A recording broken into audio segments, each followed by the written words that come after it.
Hello guys, for today's video, magluluto kitahan sura. Magsisigang kitahan, isda madadamo naton pag kutanghan, gulay, yes.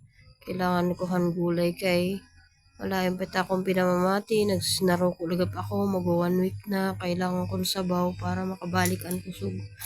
Ngan, adi man akon sa buwan, an hinataginin akon biyanan nga isda. Shout out ka nanay nga itis. Nay, damang salamat na imo ginhatag nga isda. May surak kami, nakalibre kami surak inang gabi. Thank you, mother. Ngan, adi nga surak kasi kailangan ko sa dini kay nanduluyak lagi hapon. Ngan, mas ayon kasing kabataan ang sorry nga may sabaw lalo na akon chikiting ang batuta namon nga nagbo-voice over liwat. Nagbo-voice over na sasama ko voice over. Kailangan na ito ng sabaw. Yan, wow. Makakadamo kita pagkaon niya na. Hano lang ga?